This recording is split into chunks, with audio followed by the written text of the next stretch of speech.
Record Show. And co-host Marine Corps Map, coming to you on Monday and Tuesdays in Studio A, noon to 2 Eastern. And Studio B on Wednesday nights, 10 p.m. to 12 a.m. Eastern, with educational, instructional, information, and situational updates, often with wonderful guests on the current landscape in the U.S. and overseas. This is a go. We are with you, side to side, and back to back.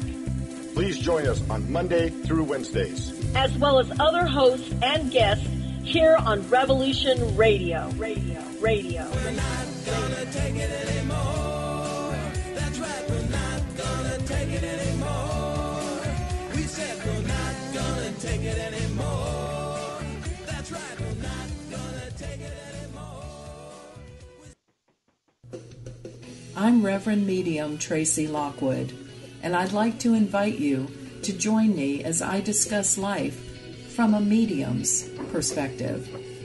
I'll be talking about insights that I've gained through readings, with topics like your guides, angels, animal communication, past lives, our transition, and the afterlife. We'll take a deeper look at the metaphysical meanings of symbols and totems, and I'll give you some practical exercises to help you develop your own natural psychic ability. Join me on From a Medium's Perspective. The opinions expressed on this radio station, its programs, and its website by the hosts, guests, and call-in listeners or chatters are solely the opinions of the original source who expressed them. They do not necessarily represent the opinions of Revolution Radio and FreedomSlips.com, its staff, or affiliates. You're listening to Revolution Radio, FreedomSlips.com, 100% listener-supported radio, and now we return you to your host.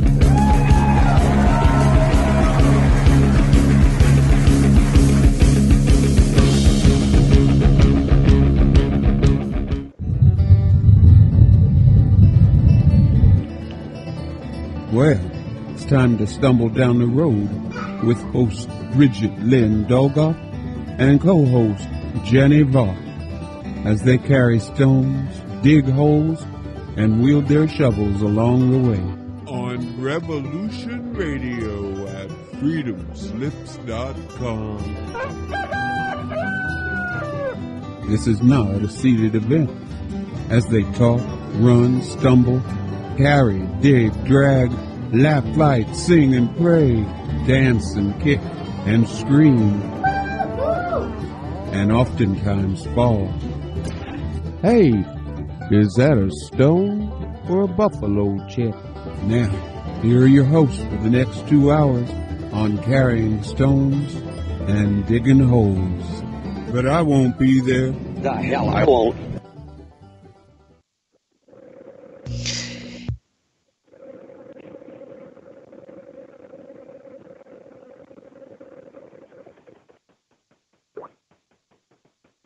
Oh, I just realized that I've been muted. Sorry about that, guys. Anyway. Uh-oh, how you get? It's like, oh, we're locking straight again. And it was so good. I was like, oh, no. Okay, so hey, everybody, thanks for listening to Carrying Stones and Digging Holes radio show on Revolution Radio. We are 100% listener supported, so please go to Revolution Radio, freedomslips.com, and please fund us so that we can keep all of our shows and amazing hosts continuing to talk what interests them and what they feel good about. So we, again, back to back, we have Jannie, which is always a good thing to have her on the show. And so hopefully there won't be many more derailments with her being on the show in the future. So today, I was just thinking about, I was on, Mona was saying that we have advertising on the main Revolution radio page, in which, helps support our station. So, try to click our advertisements and see what else that we have going on that's coming up to help support the station. And I just want to say thank you to Ella. Mona produced our show last night, and I was on Ella's show for the second half. Ella, the whistleblower. So thanks so much for that. It was a good conversation. So today, I'm pretty excited because he isn't on the show yet, but he's going to be calling in. I was on the internet because I have a background in, common law, sovereign law. Well, it's not natural law. So for me, there's another law that comes into place that actually I've been moving into for years, but I'm coming solid on it, which is the natural law. So that, precedes the Bible, which is kind of based on common law and some of those kinds of practices. So I'm moving kind of to a deeper place. However, I was doing some research online under common law, looking for some specific stuff because I've been helping a friend of mine with paperwork. And all of a sudden I came across this guy's video, and he's talking about mortgages.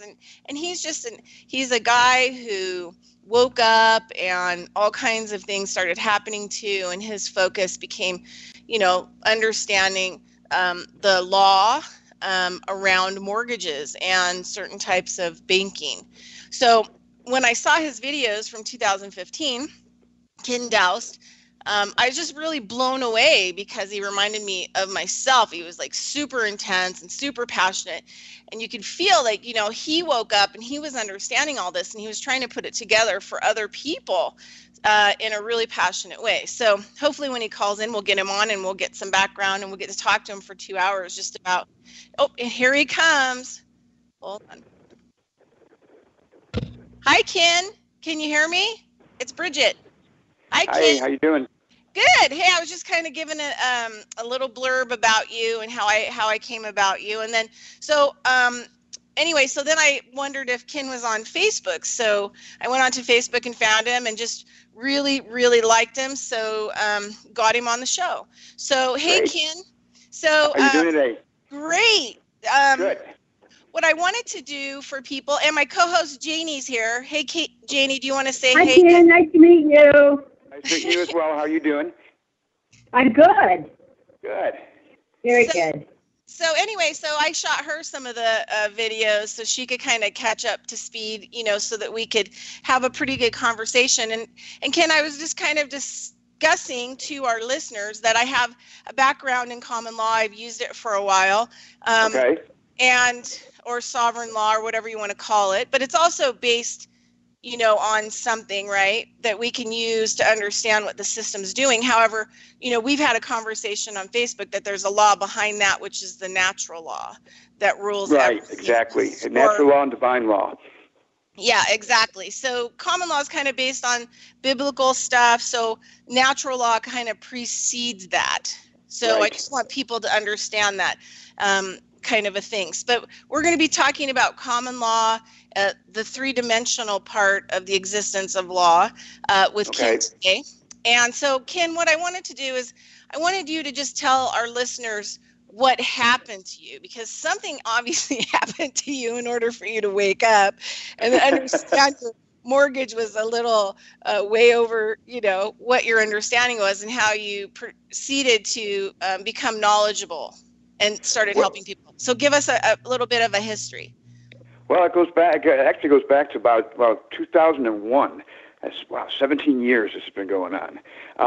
It was after 9/11 when the towers came down or were brought down, and if you recall, the interest rates were dropping, and to try to stimulate the economy. Well, I had just built a house, and the interest rate was kind of high.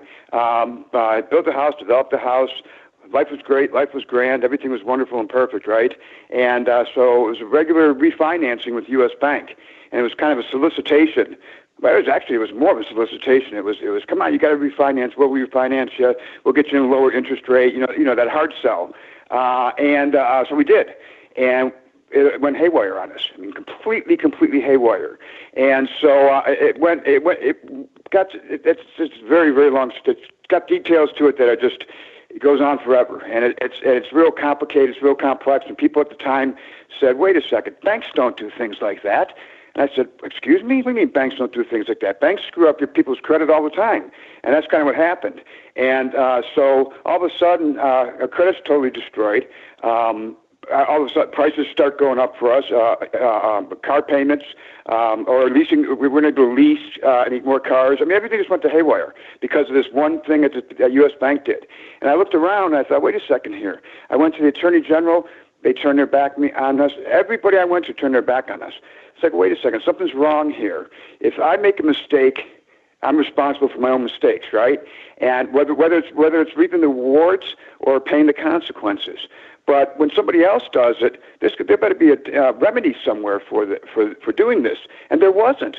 And I'm looking around, and it's like nobody's there for us. Nobody's there to do anything for us. So I fought that for a few years, and I fought it to the point where I took it to the OCC.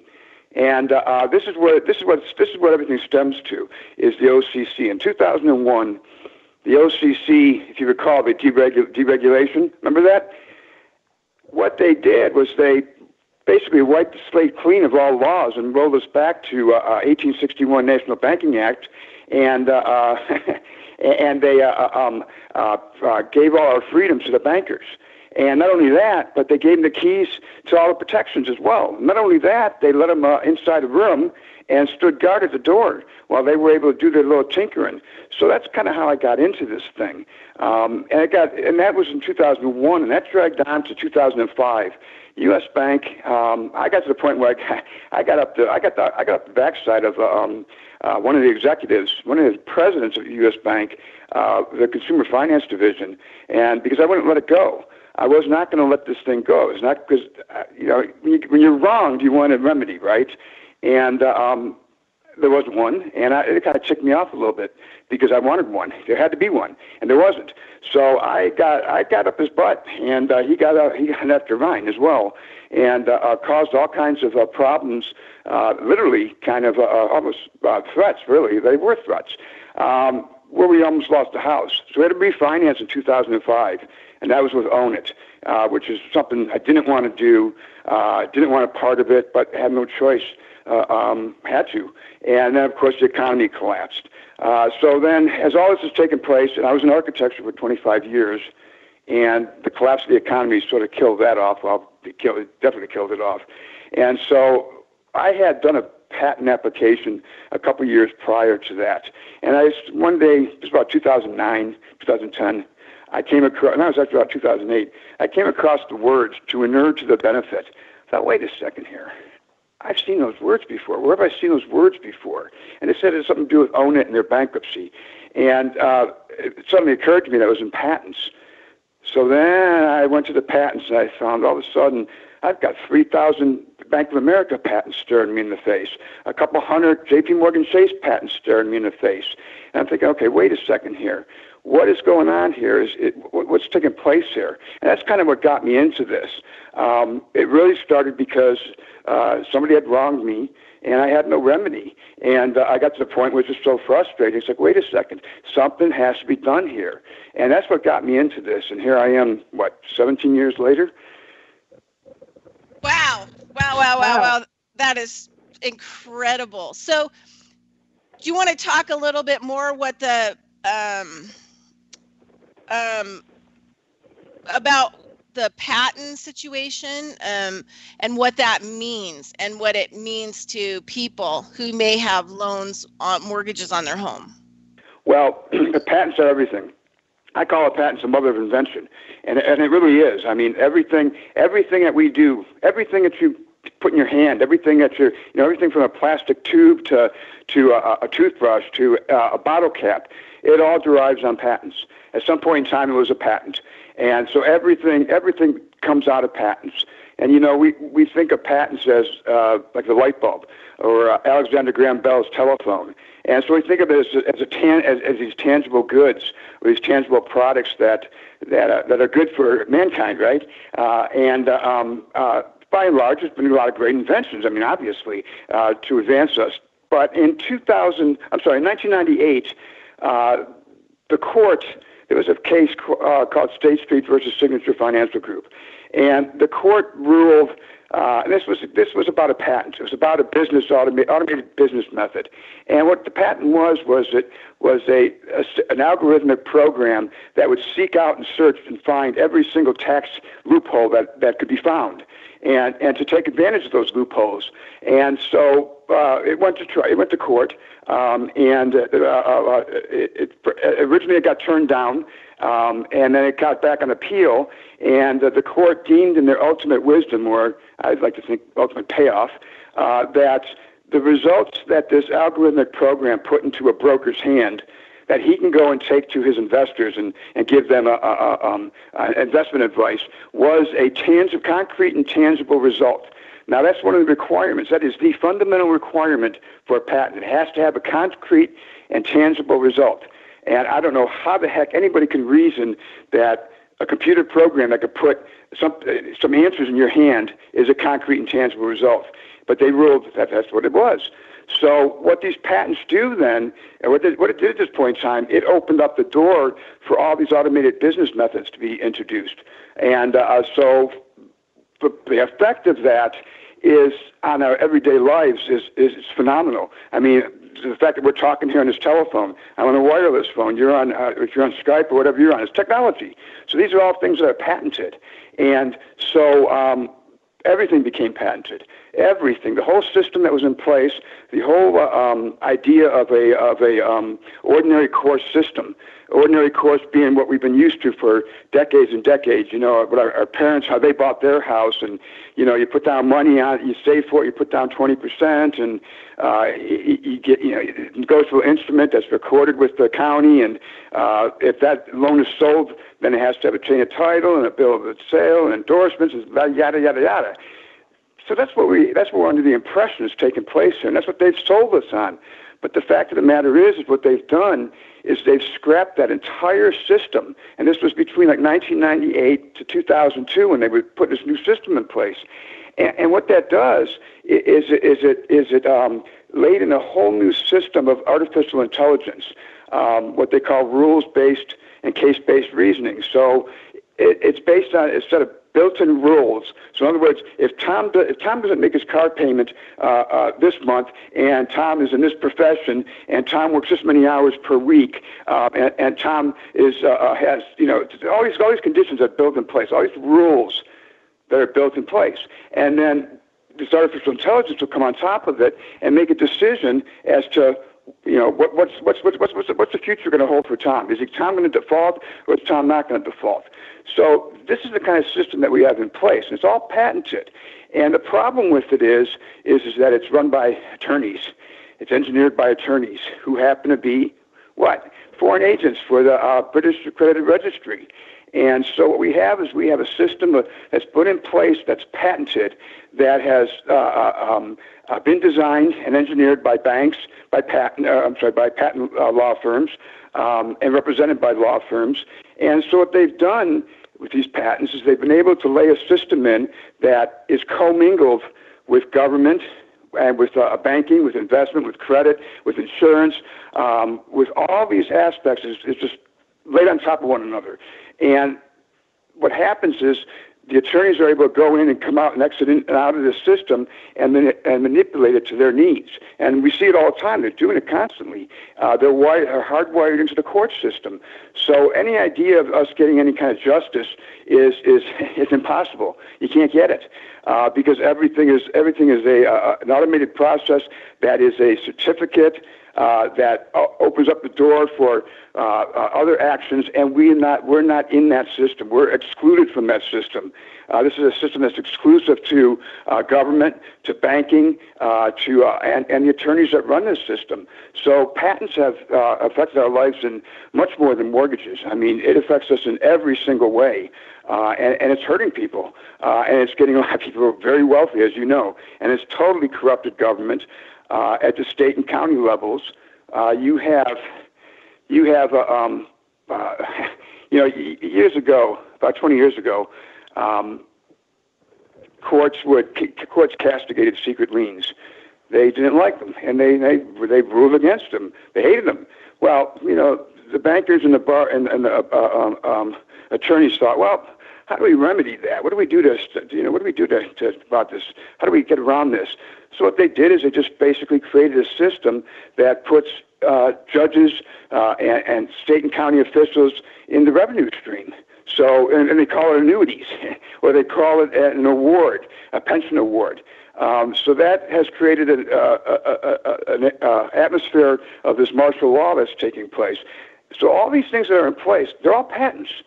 So it affects everybody, and it's a big concern that everybody should take note of, and really make an effort to try to understand that the world that you're seeing is not the real world. This is what we're seeing here is the fiction. It's the fiction. It's what we see as the fiction. That's actually the real world, because that's what's running things. If that makes sense. Yeah, it totally all makes sense. And actually, you know, there's a couple things that you've said that have actually kind of helped to kind of connect some of the, you know, common law stuff that I've been in and through. So the state illegally came after me and 250 other alternative practitioners in the state of Nevada in 2009, and they tried to use a law that hadn't even gone through the legislature yet because they knew nobody would even notice. But when they attacked us for the year previously, and I just wasn't going to, you know, stand down. It was my livelihood. Yeah, and, exactly. I get that. And so what happened was I ended up fighting, and I learned how to lobby. And so I went in, and not only did I fight against that bill, which I had to learn law, I had to collect research, I had to go down there and testify, you know, and sometimes they'd move stuff around so that you couldn't get to where you needed to get, you know, or cancel. Right. If they saw you in particular and they didn't like you, they would cancel the whole hearing on those bills. So anyway, so then, you know, it continued on because, you know, it doesn't stop there once you stand up. So, you know, for 6 months, I'm basically 100 hours a week. I'm citizen lobbying in the state of Nevada.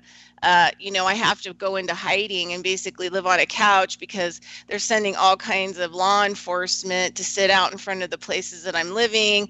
You know, they would literally sit out in front of my house. I'd pull out of the driveway, go to the stop sign, and they'd turn on their lights and pull me over.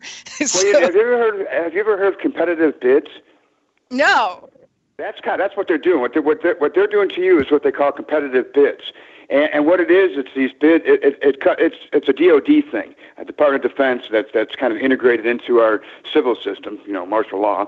And what it is it's a contract basically amongst uniformed officers and various non-uniformed officers, state actors, for awards to their pension and bumps to their pension. So these competitive bids, what they are is they're basically put a target on your back that gives an award to these law enforcement agencies. That's one of the reasons why this has taken place, is because what they've done is they've removed us. You know, we're sovereign.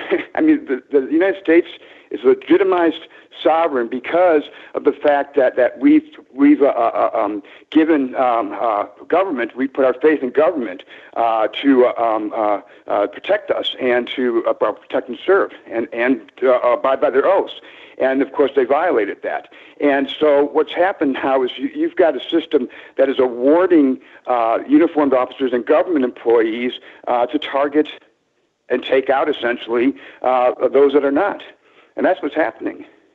Yeah, well, and then the state came after me, you know, several more times into 2013, you know, illegally evicting me out of you know, my offices where I had contracts. And I mean, the last place that they came at me from with a threat, with a letter that was served that basically was a threat that if I hadn't left the premise in an hour, that they would arrest me. And take on what basis? On what grounds?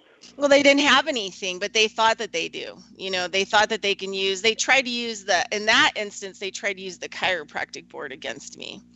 But I'm not affiliated. I'm not affiliated or in contract with them. So they had no real authority over me. But, you know, you get involved in this kind of stuff and you think, wow, this can't really be happening. And I was involved with kind of common law and natural law for a long time before that. But the thing is you get to a point where you can't ignore it anymore. You know what I mean? Like, it's greatly affecting you in a way where you're going to lose everything and be living under the bridge. I mean, I still am living in my van pretty much because, you know, it's it was brutal. And when you're doing your own legal stuff and you have to go to these fights, because, if they come to court, usually it gets ruled and it's a one-time deal and, they win or whatever. But if you have to go to court, if you have to do any of this stuff, it's like, 40 over a month, like you're in court like almost every day. They're like, well, we're just going to adjourn this and move it to 5 days from now. Can you be back here at 8 a.m.? Or, they choose times where you have to be at work, so you can't even go to work. I mean, everything that they do is kind of engineered to make you obsolete. Right. Which is, well, you're right. It's exactly what it is. I agree with you. You get to a point where either you fight or you lose everything, and that's really what's driven me on this whole thing. And it really is a matter of right and wrong. It really is. What's right and what's wrong, and where's the justice in this?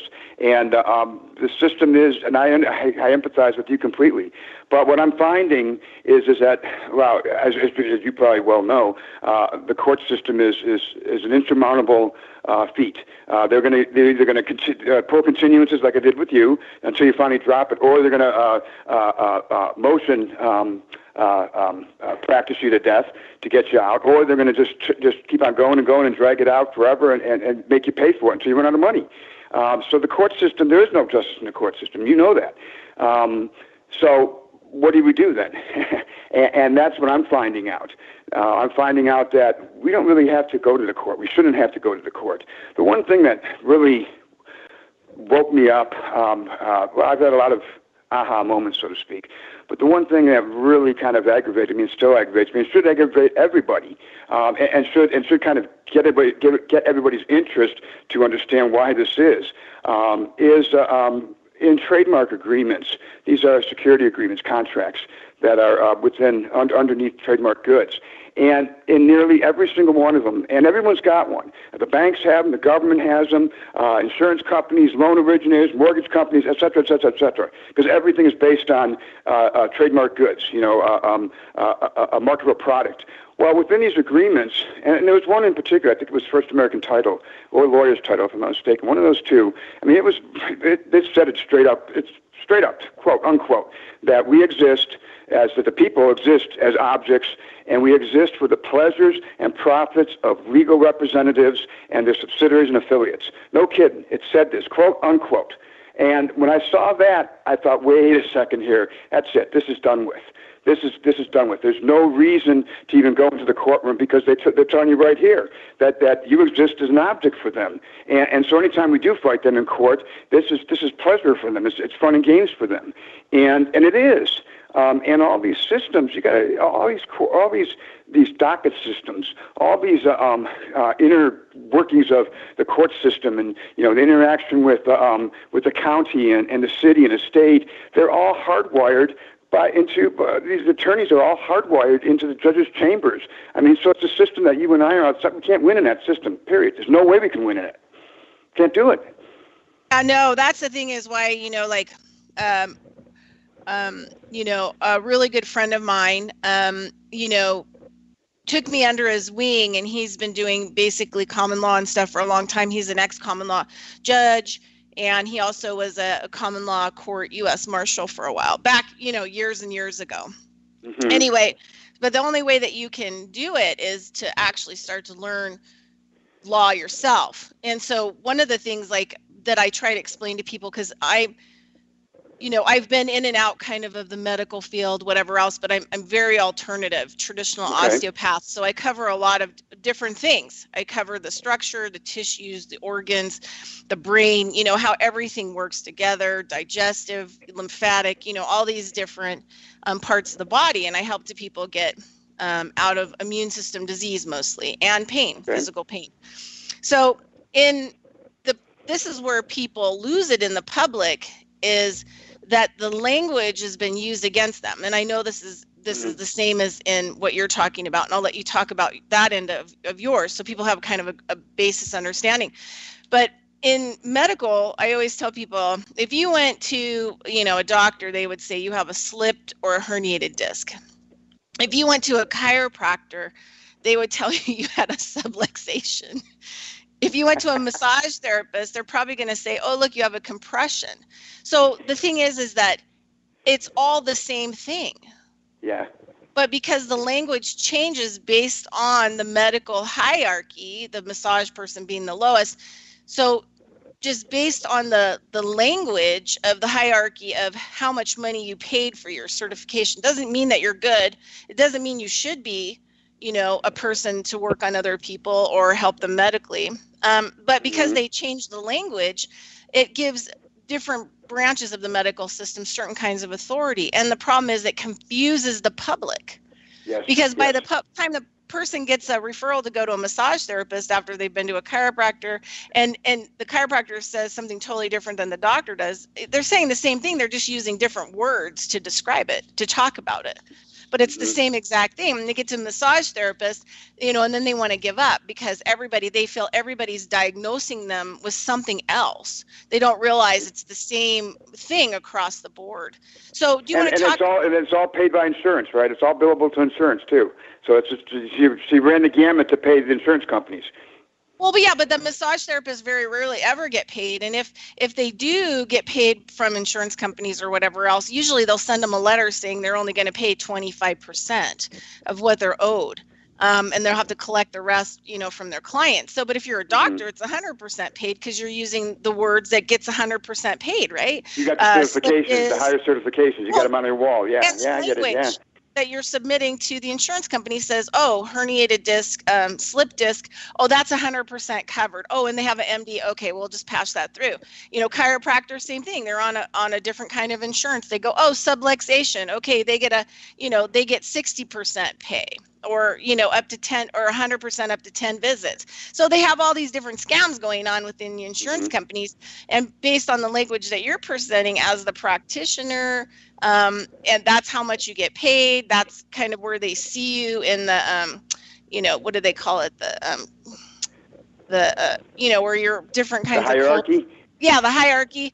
But they also do this in law. So do you want to talk about some of the most, let's just say, like, unbelievable things that you've seen, like in languaging in law, or your take on it and how it confuses the public?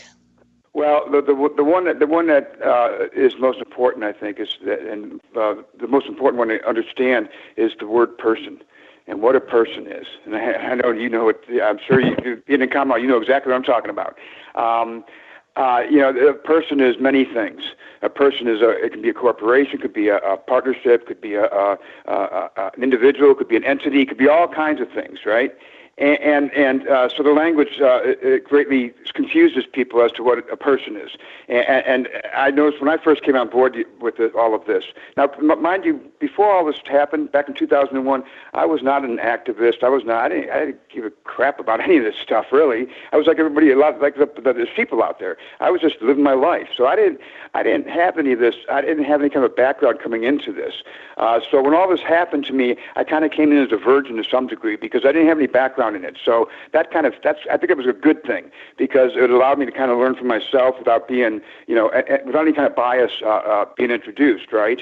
And so I've kind of taken a different path from what other people are taking. I think because of that. And I know one of the words that people talk about most in the common law and all these areas of Constitution and when it comes to law and in courts and just the system in general is the word person and what a person is. And people talk about the fiction all the time, the straw man all the time. That's another word that's bothersome to me because you can't use it anymore.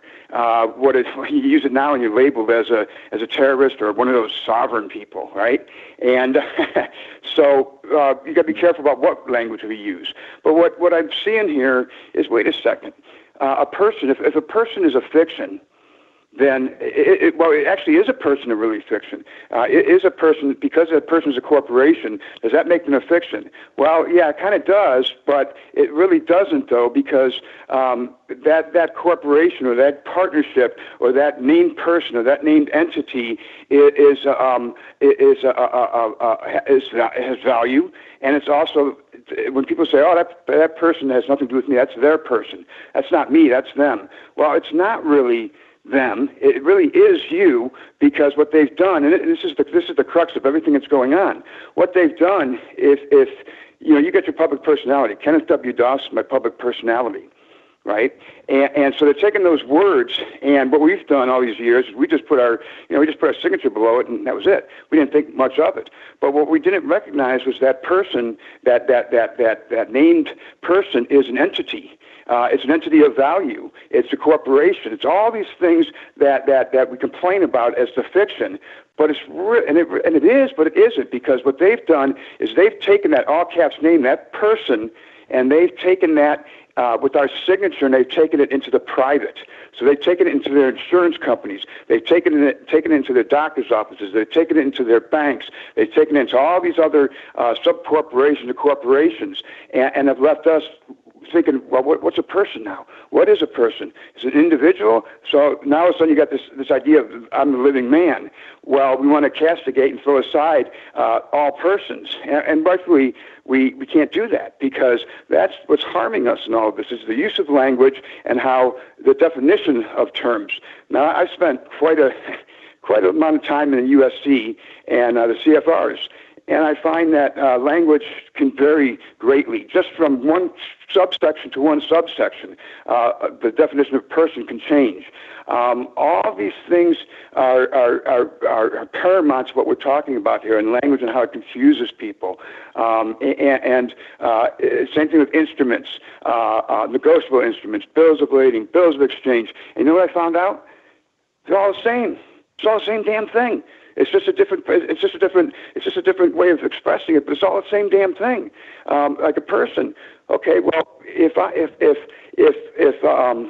you're going to call me a United States citizen, I cop to the United States citizen, but you've taken my name, okay, into your private, which you've just put into a tax shelter that has my name on it, but you put a trap door on it so I can't get to it. Then how am I a United States citizen then? In other words, if somebody else can take my person and take financial profit from it, how is it that I can't get to that? How is it that I don't have access to that? And so, see, they use this use of language and this use of process to really harm people and confuse the hell out of people. And actually, the people aren't even confused. People are brainwashed into thinking that we have a system in place that doesn't even exist anymore. People are still thinking that everything is ordinary course. You hear that term all the time. Oh, an ordinary course business practices. No. There is no ordinary course. Ordinary course was killed off in 1998 with State Street. That was dead. But yet they make us believe this thing, this whole paradigm, and they make us believe that a mortgage is a mortgage to real property. It used to be, but no, not anymore. There's no such thing as a mortgage to real property. It's a mortgage in copyright, trademark, and patents. It's a mortgage in identity.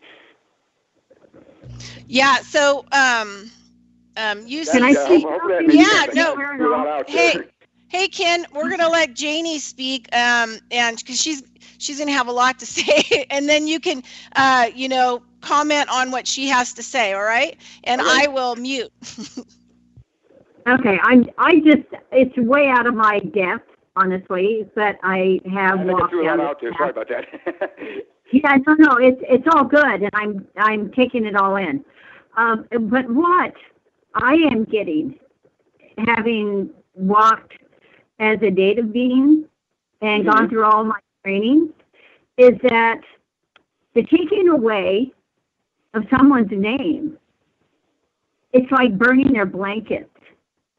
Yes. Because a woman is, you're given a sacred blanket. A woman is given her blanket by her aunties and her mother, and she's wrapped in it. She's born, and she lives in that blanket, and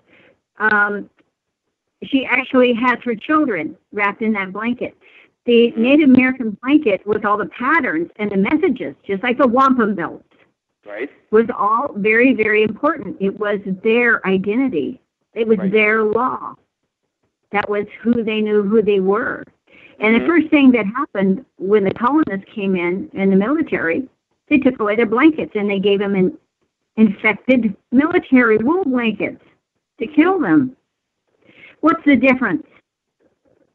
It's just a different language. It's just a different. It really is, because you sit there and you're a non-person. I don't like that I have a number. Right, an enrollment number. To me, that's abhorrent because I know who I am. I agree with you. That's the first thing you do is strip your identity away from you, and then that works the psychological, the spiritual, the emotional, and how do you identify? You are no longer a divine being or the word sovereign. Right. You don't know. You're a nothing, nobody, and you're just standing in line having someone punch the card as you walk through. Mm-hmm. So, I agree. As we change and as we connect more with nature, the natural law is nothing. That's the Earth's deal, man. That's Mother's deal. Mm-hmm. How we live, how we die, all this, all that happens in between, all the magic and the miracles and the sorrows. And once you wake up to that and you find your identity, and one of the processes that there's a lot of people who have walked through these ceremonies because they've woken up, is once they do their rite of passage, or they become a woman or a man, or they do their amblecha, they get a new name. Because some of the questions you ask is, who am I? What is my name for God? And what is God's name for me? And once you get that spiritual name that's you and God, or the divine spirit, great spirit, a lot of different names, that you get, you don't tell anybody that name.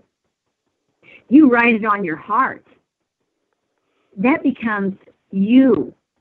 Because when you give that over, that gives someone, this is the point I was trying to get, and I might lose you. I've got a big storm coming over. We got a hurricane coming in out of the Gulf. Okay. Yeah, when you keep your identity, your spiritual name is divine and sacred and sovereign, is yours. Mm-hmm. Mm-hmm. Someone can take your name and they can do dark practices to injure you. Mm-hmm. Oh yeah, you understand?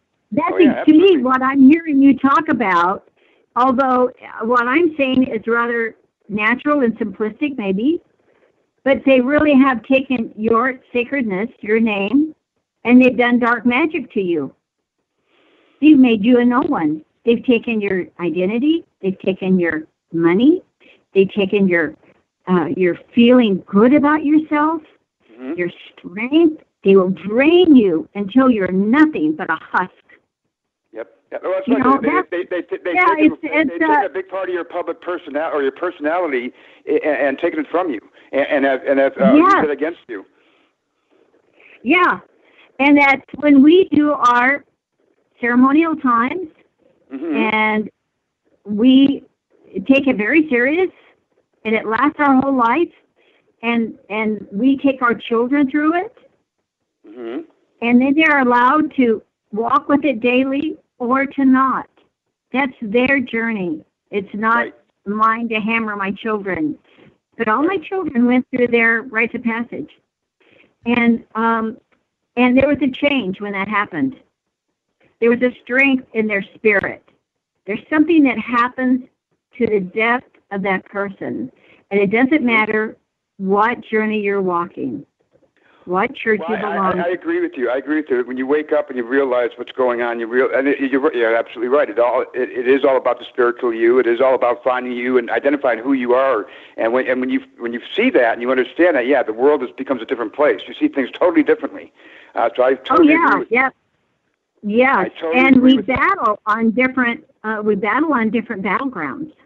There's the battleground of the court, and then there's the battleground of the prayer time and the quiet time and the medicine time. And you do that in gratitude before you walk into that. You strengthen yourself, and you get all your allies with you, and you get your consciousness woke up. You learn as much as you can, like you have, although it's a different language, and I'm seeking to understand it more as you're talking. And then you walk into it prepared. You can't walk into this unprepared because, I've built a little bit with my city council over and over here, and then they'll run and do things behind closed doors. And I'm like, how can you do that? Yep. How can you do that behind closed doors? Go in there and have a little secret talk? No, you're our servants. We pay your salary. I agree. But they do it repeatedly. And it's a psychological hit.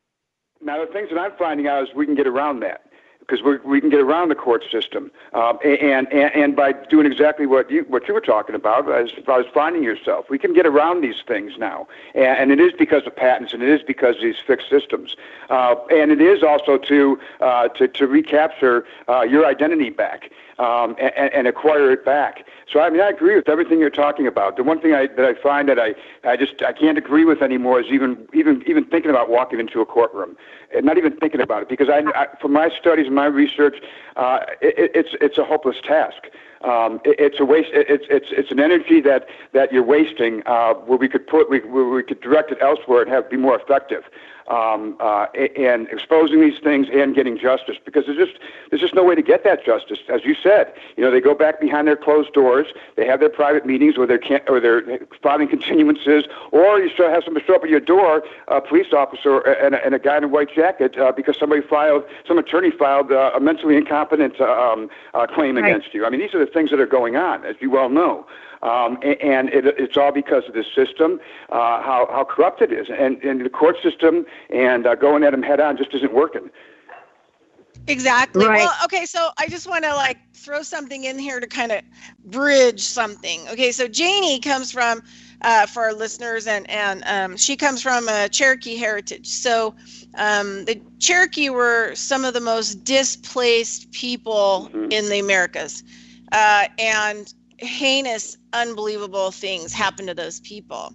So they were living what we are now starting to realize we're living a long time ago. But the violence came first before the legal stuff came, where they forced them into treaties, they forced them to disperse. There's a lot of federal, I think they said, I was reading there's 250 tribes that the federal government know exist, but will not say they exist, because then they would have to make some kind of treaty or agreement or give their land back.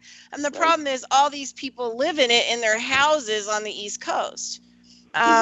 So the Indian tribes, allotments, that's where allotments come in. Yeah. And that's where trusts come in, and what they call what the government uses split dollar investments, where they force the Indians to accept an agreement that they didn't understand because they weren't informed of it, and it was the white man's agreement, not the Indians' language. And what happened? They lost their land, they lost everything, but in so doing, the loss of land put the money from that loss of land into the pockets of bureaucrats. Yeah. And then they resold the Okie Run. That was all Cherokee land. That was all Indian land, the Okie Run.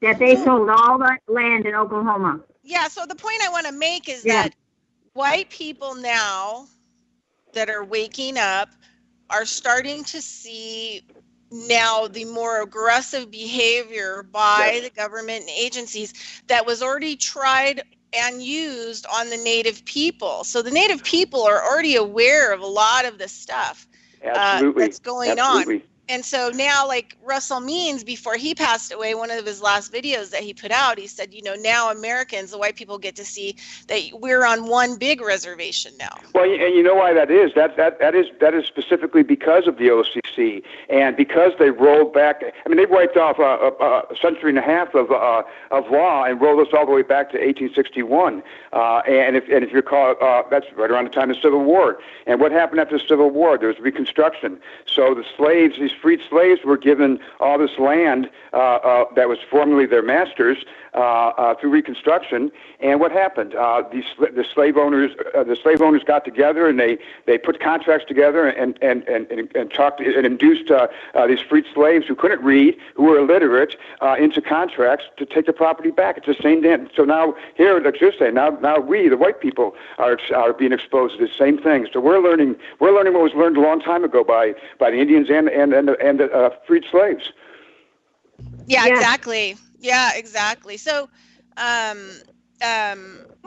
and I think that, you know, we see more and more aggressive law enforcement because they saw how this stuff worked against the Native people and how the African Americans are the slaves, that the violence against them, you know, you look at a lot of this, they tone the rioting down immediately in the United States if you want to go out and speak your mind, and they, you know, will tone down any person who has a voice. But it's a competitive bid contracts I was mentioning earlier. It's the award system that was instituted by DOD that got this militaristic state in place that awards uniformed officers for doing these things. That's right. Yeah. Yes. Yep. Yes. So anyway, we are going to be going into commercial breaks, and then we're going to be coming back out after. So I just want to give kind of a mini break. And if you, you know, want to help Jannie and I'm getting ready to go on the road. I'm going to be going and visiting Jannie and all these amazing people that we're having on the show coming up in August. And Jannie always needs help with her rescued animals. And if anybody, you know, would like to donate to help Jannie and I with all the other work that we do, as a service to humanity, you can go to PayPal and you can, you know, donate to us with consciousnessofelconomics@gmail.com, and that will send a donation to my PayPal. Also, you can find Jannie on Facebook at Bloom Where You're Planted if you want to see what she's doing with her farmer's market and her little small town and all the amazing food she produces with love and tenderness. You can find me, Bridgette Lynn Dolgoff, on Facebook as well if you want to talk to me, and also website coe-llc.com. And Ken, where can we find you before we go to break here and then come back? You can find me on Facebook at Ken Dost page, or you can find me at page Mortgage Equals Copyright Derivative. Okay, and that's Ken, K-E-N, K-E-N-D-O-S-T. Awesome. Great. So, Jannie, is there anything you want to add? We've got like 4 minutes to commercial, and then we'll have about a 5-minute commercial. So get yourself something to drink, go to the restroom, do what you need to do, and get back at, you know, right after the hour. So, Jannie, go ahead if you have anything else you'd like to say before we go into commercial. Well, I'm just really happy that I have rain coming in. We've been in a horrible drought. I'm going to go out and open my rainwater tanks. That's what I'm going to do here while this break is going on. And if you have earned your sacred name, don't tell anybody, especially don't tell the government. Keep it to yourself, and use your name. Use your name when you pray, so that, because they know you by that name. Even if you haven't done it in a great big ceremony, there's something in you, you know that's who you are. Use your name. But just don't let other people know, because the dark ones are out and rampaging right now. And they're taking and chewing and hurting anybody they can. So it's time for us to protect ourselves. And legally, and what he's talking about, it's all about protecting ourselves and our families and our homes and our belongings. We've earned our belongings. We worked hard for them. And they're not just to willy-nilly be taken away or destroyed because of someone thinks they should or they can. No, they can't. So once you say no and you take your own identity and your own sacredness in a really serious way and love it and believe it and keep it to yourself, then you've already you've crossed the line. You've already done it. You're the winner. Love wins. Love does win. And I'm going to go out and open water tanks. I'm happy. Yeah. Raining. So sometimes the spiritual thing to do is to stand up for yourself. That's right. Yep. That's right. And fight. Yep. And fight as hard as you can for your 7 generations. The ones above you and the ones below you. That's right. Yes, I hope. We're finding new ways to fight them now. Yes, we are. Yeah, because we're gaining wisdom and intelligence and smarts. Just unwind what they did and do what they did, and they'll expose them and they'll fry. Yes. Yes. So we love the Pathfinders. We like the truth people. And, you know, the other thing, too, is if you're listening to this and a lot of this is over your head or it's hard to, you know, believe or understand, you just got to immerse yourself in it and to find out where your truth is in it. You know, like with Ken, mortgages really freaked him out and what was going on with his credit. For me, it was my practice, my ability to do medicine with people. You know, for Janie, it was her family's life. You know, you know what? It all goes back to the same thing. It's all in it. It's all the same thing. Identity, stolen identity. Yeah. Yes, you're right. Stolen identity. Yes. It all goes back to the same thing. It all goes back to who you are and knowing who you are and how to protect that. You know, I hope we have enough time because American Horse did a wonderful thing a long time ago. He was a Lakota, and he jumped up on the stage where they were doing all their government speeches. And he took the American flag and he wrapped it around himself and he said, "I am the red, white, and blue." Wow. All right, so we're going to commercial. Yes, I like that. We're going to Yes, that was American Horse. 5 minutes.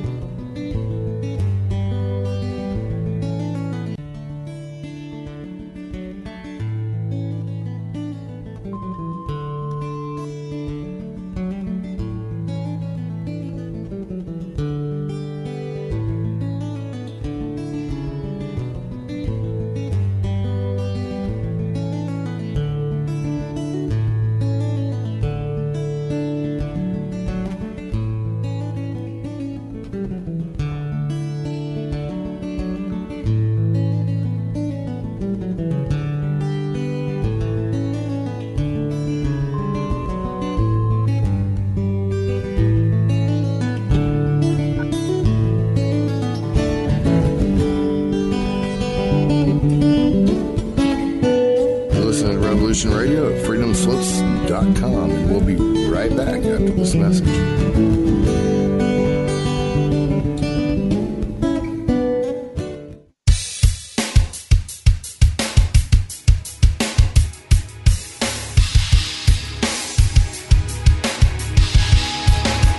Enter into a world unseen on Raven Star's Witching Hour. You will encounter eclectic topics from the realm of spirit brought into our matrix of truth. With your host, the Solaris Blue Raven. Solaris will bring you an array of unique guests covering topics from ghostly spirits to amazing anomalies, covert technology, UFOs, and shadowy global events. And that's right here at Revolution Radio, freedomslips.com, Saturdays midnight till 2 a.m. Eastern Time. Revolution Radio, where information never sleeps. Let the magic rise. Join me weekdays for my new show, Tell Chris Joe. It's going to be a problem show brought to you live from Kensington. Thursdays, I'm dealing with hot topics, heated debate, what's new around the world, and ring-ins to discuss listeners' problems and offering considered and heartfelt solutions. So join me, Chris Hart, for Tell Chris Joe. Stop what you're doing, grab a cup of tea. I'm coming live from Kensington. Relax, let me entertain you with a coffee bar online. Listeners' very personal problems. So that's Thursdays, 2 p.m. in the afternoon, Revolution Radio, freedomslips.com. See you there. It's going to be lots of fun.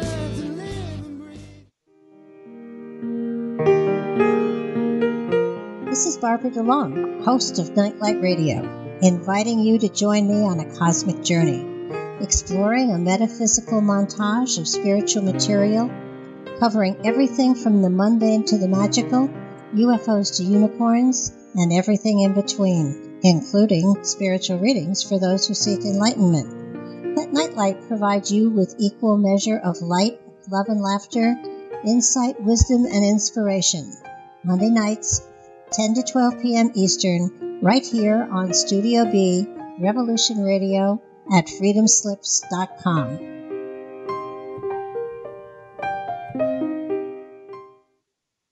The opinions expressed on this radio station, its programs, and its website by the hosts, guests, and call-in listeners or chatters are solely the opinions of the original source who expressed them. They do not necessarily represent the opinions of Revolution Radio and freedomslips.com, its staff, or affiliates.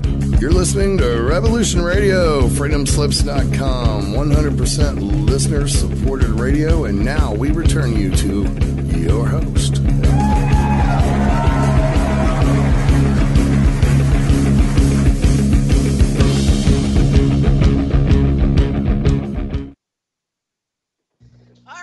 Listeners, this is Carrying Stones and Digging Holes radio show in Studio A.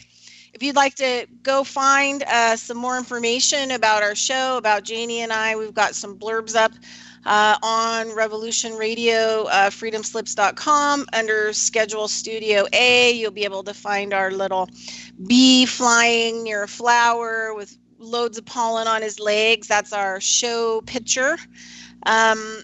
And you can go there and look. Also, we are listener supported, so make sure you go to the same, website and look under funding and see what you can do to actually help us keep really good shows on.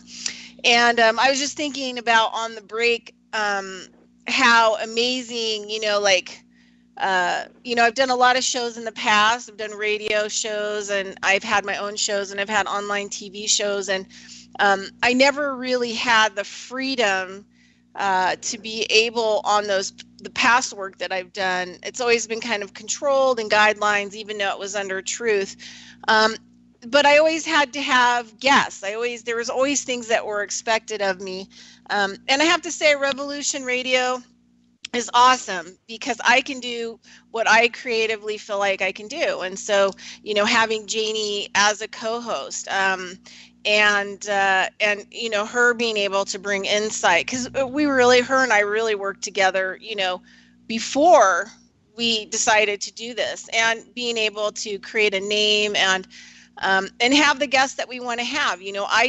Jannie and I choose people who we are interested in, we're like, wow, that person's really great. I'm going to have those guys on the show so I can pick their brain and have a conversation. And I'm getting to where I super, super look forward to Saturdays, because no matter how I feel about what's said on the show, good, bad, upset, enjoy, bliss, relieved, whatever kind of feeling I have, I feel something, like I'm having these amazing conversations with people where I just really feel, no matter what it is, it makes me feel alive. And so sometimes, we have to go through those rounds of emotions in order to really get to the heart of who am I? How do I feel?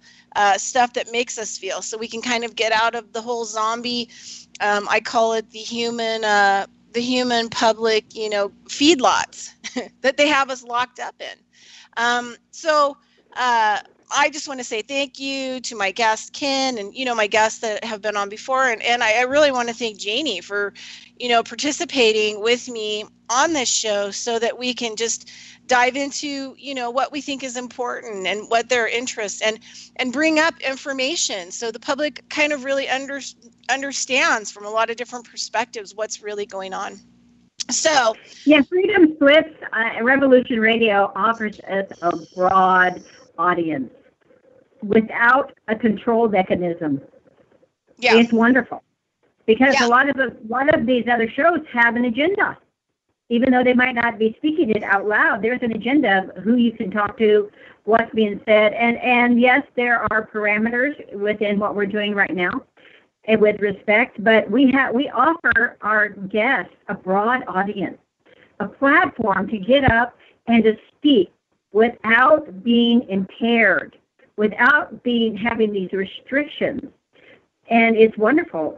Like you, I mean, when I missed, because I was in school, I missed some Saturdays, I'd be bombed. And I'm really happy to be back every Saturday. And I do check out the guests, but I don't, not too heavily. I allow that energy to be there. So just to meet them at their place that they are. So it really is. It's really wonderful. It's really cool. I do. So, did we lose Ken? Do we still have Ken? Nope, I'm here. Okay.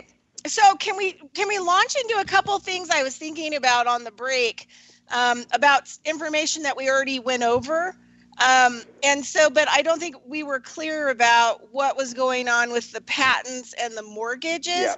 And then I also had a question. And anytime I disclose myself, I don't, put myself in, like we were talking about before, in the persons. I put myself in the living man category, but I'm the living womb man. Woman, yes. I'm the womb man. So, yes. Because I have a womb, right? So I'm a living womb man on the earth.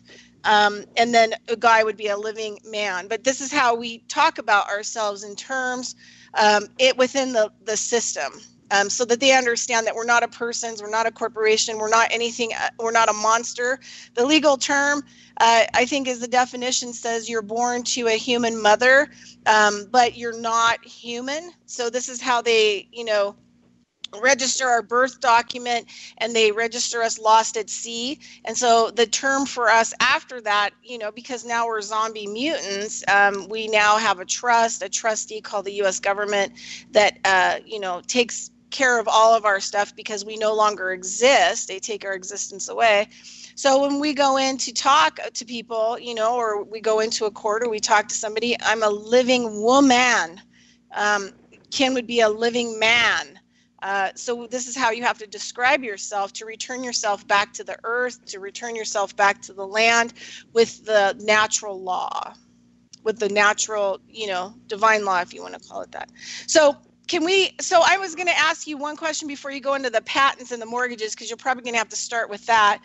But Are they, I helped a friend of mine recently do, me and another friend of mine helped him to do some legal paperwork on this ticket, which was a bull poopy assault ticket because they couldn't really get him on anything else. But if he would have paid the ticket, it would have had a misdemeanor assault on his record, forever. And he's a contractor. And people are going to look into your background, because they assumed that he would just pay it. So it took us a long time, but he got out, and we got it totally removed. But are they turning tickets into patents, if because I was thinking, they really worked hard to try to hold on to that $500 ticket. And so there had to be a lot more money behind it because they would not let go of it. So my question is like, how are the mortgages and the legally patents? Explain that to us. And then if they're using patents for tickets and everything else, that would be a really interesting thing to know. Well, patents are being used for everything. But first of all, let me bridge a gap here. In my research, what I've found and what I finally come to resolve is that I put aside the law to some degree and looked at this from just a business standpoint. And that's really what it is. All this, everything that they're doing to us is just business. And all these legal codes and statutes, what I'm finding out is these are just business models that are unlawful legal codes and statutes that they're using against us for their own benefit, and that's what's really the sickening to me is, okay, well, wait a second here. You've got attorneys that are supposed to be protecting the people with codes and statutes. No, they're not protecting the people with codes and statutes. They've engineered them in the patent phase for their business models, and that's what we're dealing with here. This is all business, and so I kind of reduced it down to that. And so these patents, yes, to answer your question about tickets, yes, that's all patented. All the bond processes are patented. All of the even the legal research and discoveries and filings, all that stuff is all patented. It's all automatically patented. A lot of these foreclosure filings that are being processed, they're generated from a patent and given to an attorney who really doesn't know much. He really doesn't know much. He's usually fresh out of college, and he's backed up with paying off school loans, and his principal gives him a foreclosure and says, "Here, go file this," and they don't even know what's going on. So I mean, it's a system that is a need-to-know basis. It's all in deception, and everything is patented. Every process that you do, from the grocery store to the courthouse to the county clerk to the indexing to the bonds to the patents to the tickets, it's all interconnected. It's all intertwined, and it's all a money-driven system. Should I say credit-driven system? Everything. Okay, so how is that? Okay, so when you came along so I just want to throw something in here, and then we'll talk about the patent and the mortgage, but something just dawned on me. So I have, because, everything correlates back to the medical, right? Because that's mostly what I do and have done for 30 years, But one of the things that early on, a lot of my native teachers were really adamant about any kind of like bloodletting for anything, to just be really careful, about where your blood was. So my last teacher, Bob Vado, that died in June 2016, he did a lot of earth healing and earth clearing work. And I can say this, he always gave us permission to speak publicly about his work, to tell people. So I have authority and I have permission to talk about the work I did with him, and also the work that he taught me and that discussions we had. So he said that, because of a lot of this dark energies, or like what Janie said, dark magics and stuff like that, they use a lot of it for satanic ritual. So like when they send the military and they know the military is going to be slaughtered on, let's just say, Normandy Beach, the more blood, it's all sacrificial, because he said they do all the satanic rituals before all that happens. The bloodletting is the last part of the binding of the spells that they're casting, right? So I was just thinking about, like, if they're turning everything, so I've always been really freaky. I don't go to regular medical doctors anymore, haven't for a really long time. I'm really freaky about giving anyone blood, like medical blood and stuff. And now that we're talking about this, I'm starting to realize, like, okay, so this me and 23 genetic group, they're probably patenting your DNA. Okay. Yes. Okay. I'm glad you brought that. Okay. Let's go a little bit of history. Yeah. So quick history, and then right into what you're talking about. Yeah. So then the hospitals, when your baby's born, this is what they're doing they're not doing blood sacrifice rituals, and they're bleeding your baby out. And they're also the hospital probably has some kind of registration now that they have to patent that baby's DNA. Cord blood. It's called. Yeah. One of the methods is cord blood. And so every time. Yeah. So, okay. So talk to us, Ken, because this is like a subject that I think is really important that goes along with everything else, right? Well, first of all, we got a lot more power than we think we have. We've got a tremendous amount of power. And just to run something by, and then we'll go into the depth of what you talked about. We complain about chemtrails all the time. We can do something about chemtrails. We paid for those chemtrails. We paid for them. Our names paid for them. Our names financed that. Financed the chemicals. They financed the airplanes. They financed the flight crews. And you know how they pay for them? Through patents, because they've assumed that they put our name, they took our value to finance their chemtrails. And we have a right to come into patents, and we have the right to remove our name from that, because we're technically speaking, we are the investors in these things. So we're presumed to have agreed to these things. Now it's the same thing with all these other patents. Let me back up to how these patents came about and who the bad guy is. The ultimate bad guy in all of this is Merrill Lynch. Merrill Lynch is the ultimate bad guy. Merrill Lynch was there at the beginning and the inception of networks. And their idea was they wanted to conquer the world. They wanted to be the world's top banker. And what they wanted to do is they wanted to use these networks to bypass the central banking systems so that they can operate in the private. And they can go ahead and run their business operations without any regulation of central banking or federal governments, because they would bypass it. Well, what do we have now? We have the internet, right? And so we have a borderless system in place, borderless universal system. But more so with Merrill Lynch, they also wanted to conquer and take everybody's estate. They wanted to conquer the heirs and beneficiaries. They want the land. They want everything from you. I mean, they want everything. So Merrill Lynch was the first and they own the patent on these estate patents, these theft-stealing, land-stealing patents. They set up the structure for this cartel, as I call it, where Wells Fargo, insert the parties. Bank of America is the administrative agent. Deutsche Bank is the custodian. Wells Fargo is the securities administrator and merchant banker. So all these parties are in place, and they were all put in place by Merrill Lynch. Now, what they do with these patented processes are not, it's not like a telephone or anything. It's a process. It's an automated process. It's a scenario, okay? And it's a future forecast scenario. So what they do is they gather a bunch of names, customer lists, and they take these customer lists and they put it into these scenarios that they're running and run out the scenario. Well, the scenario is, first and foremost, it separates you from your assets, and it steals away your rights to your identity. And so they steal license. They take all license to your name. And when they do that, they can go ahead and make us inclusive into other patents, such as there's a company out of California called Bioscience, and it's all about DNA. So what they do is they put us on that customer list, making us agree to give our DNA away. And that's how they've done it. So they've done it by this idea of presumption that we've agreed to doing these things. And this is the thing that we're missing. You know, we're fighting these guys in the courtroom when really what we should be doing is fighting them in the patents. And we don't even have to fight them in the patents. We just have to go into the patents. We have to just remove our name from the patents. And when we remove our name, we remove all their rights to using us. And that's the weak point for these guys. And that's an up point for us. They've done it with cord blood. Medical is Merrill Lynch for medical. The backside of Social Security is the medical savings accounts that are building up. Those are our medical savings accounts. That's for us for free medical so that everything's paid for already.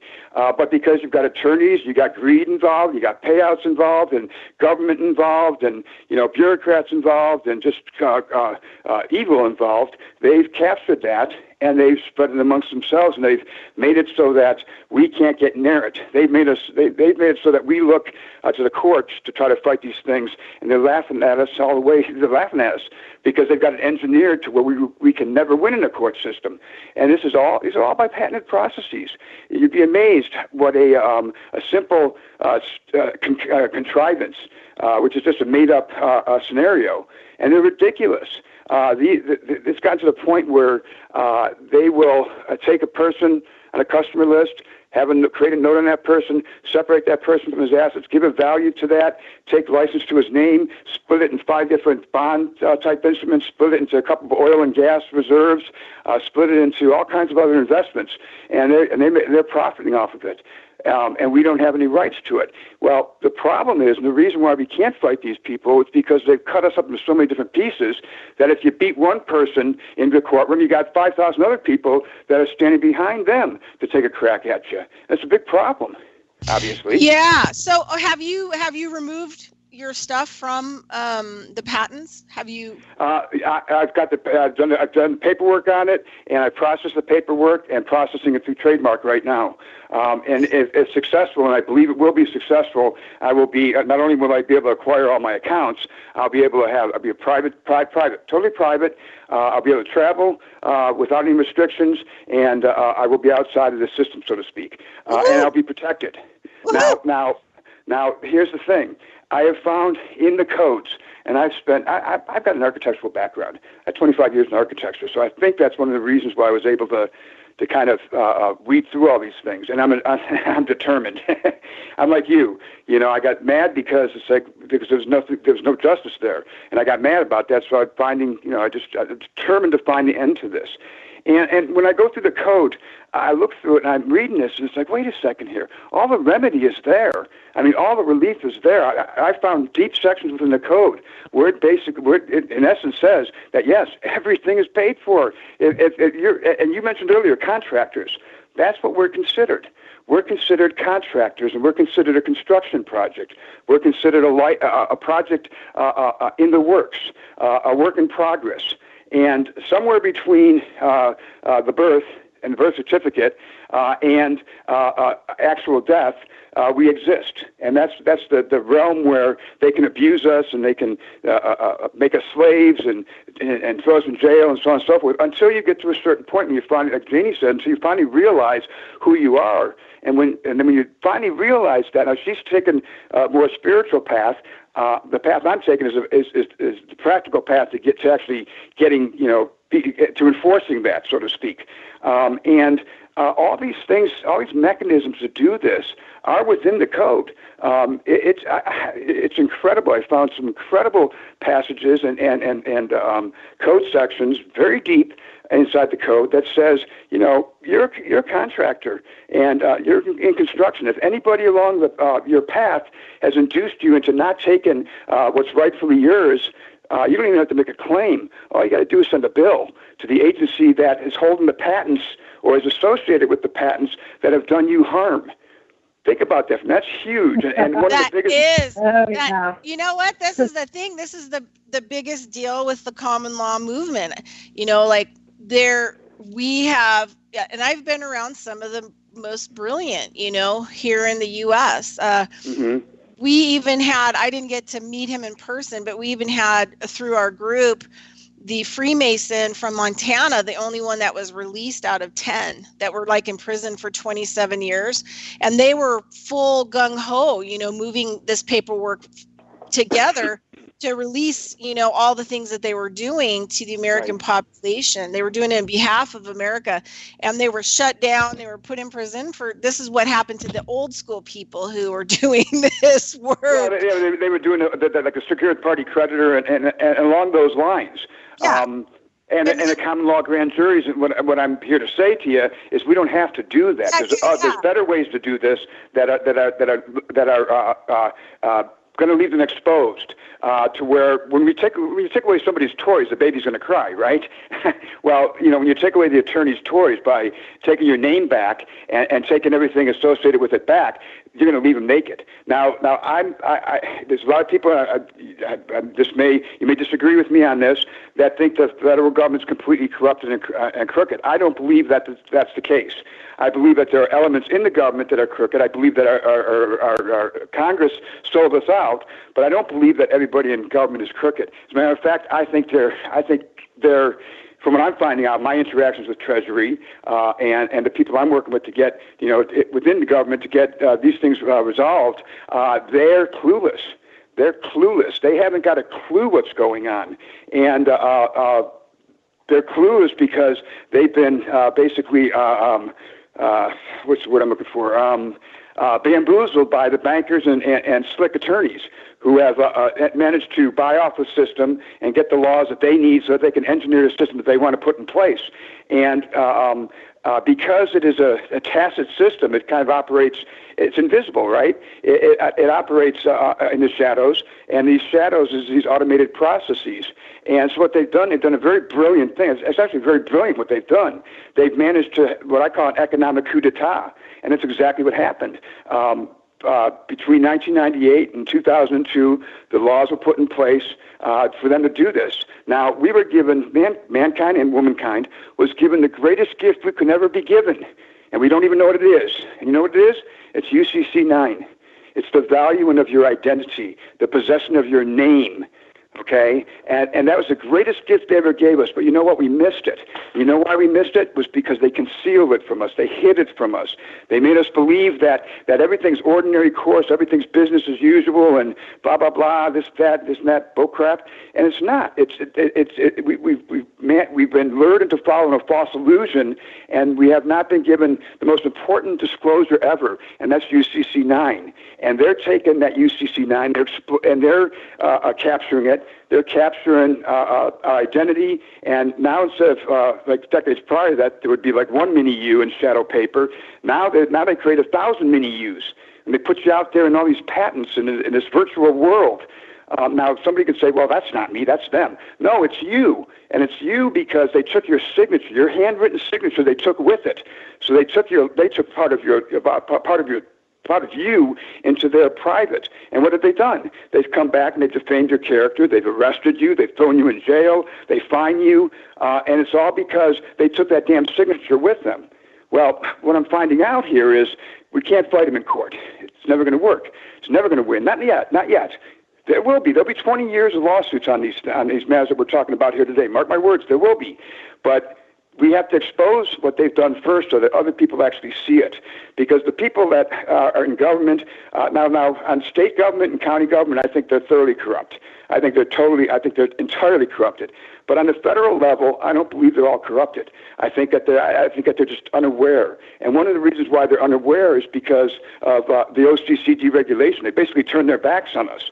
So now we can go in there and we could say, we can go to Treasury, we can go into Department of Labor, we can go into Maritime Administration, and we can revoke all these things. We can take back our vessel, and we can remove ourselves from trade, and we can have all these accounts come back to us and take possession of those. Kind of like walking into a room with hot air balloons and strings coming down. You grab all those strings and pull them to you, and say, okay, enough's enough. I'm taking administration of this thing. I'm taking my name back. I'm taking my identity back. And so we can do these things, not even administratively. We can do these things privately. And those are the things that I'm working on. Yeah, I just really love that. People on the show that are doing more than just talking about it. You know, they're actually got their feet in the mud, right? They're carrying stones and digging holes. So, okay, That's right. I want to, can you, and then I'll give Jannie a little bit of time after you answer this, but can you explain to people what a UCC is? See, a lot of people and the average Joe out there has no idea what we're talking about, that there might be laws that support us in a good way, and there's UCCs that are probably support us in a negative way.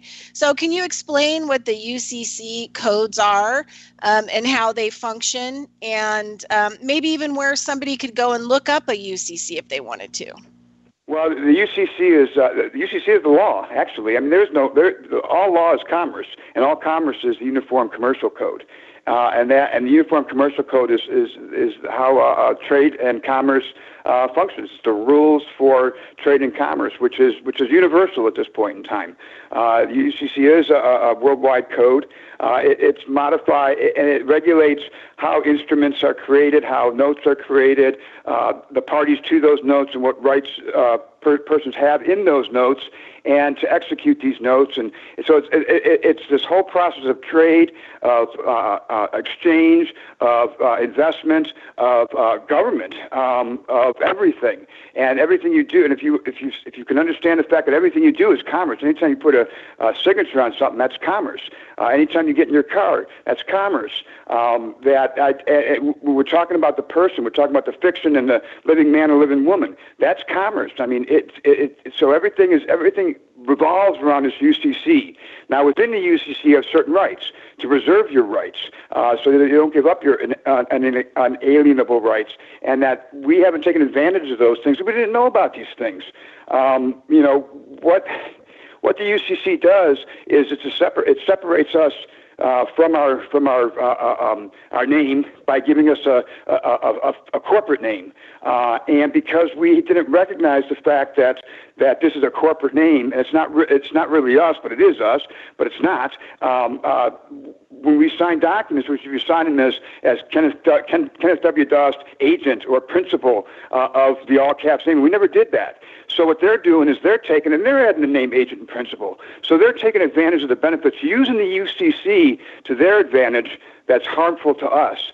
And so when we talk about fighting in the court, when we're fighting in the court, that's not even a court. It's a kangaroo court. They're functioning in Admiralty Maritime. Well, that's the UCC as well. So everything is founded on this Uniform Commercial Code. It is the Bible of how this globe is basically supplanted the Bible really as the authoritarian book, if you will, that runs this globe. and everything's commerce. Everything revolves around it. It's all around signatures. It's all around identity, and all of that is within the UCC. Now, UCC 8 regulates securities. UCC 3 regulates negotiable instruments. So your mortgage loans, your car loans, all of that is regulated by that. But it also does one other very, very important thing, which is what is to our advantage. In 2001, they revised, they actually enacted the revisions to Article 9. Now, Article 9 was secure transactions, and they overhauled the whole thing. They introduced all new categories to the UCC 9 and all different kinds of different instruments to UCC 9. And then they went and did one thing. The UCC 9 is all about intellectual properties.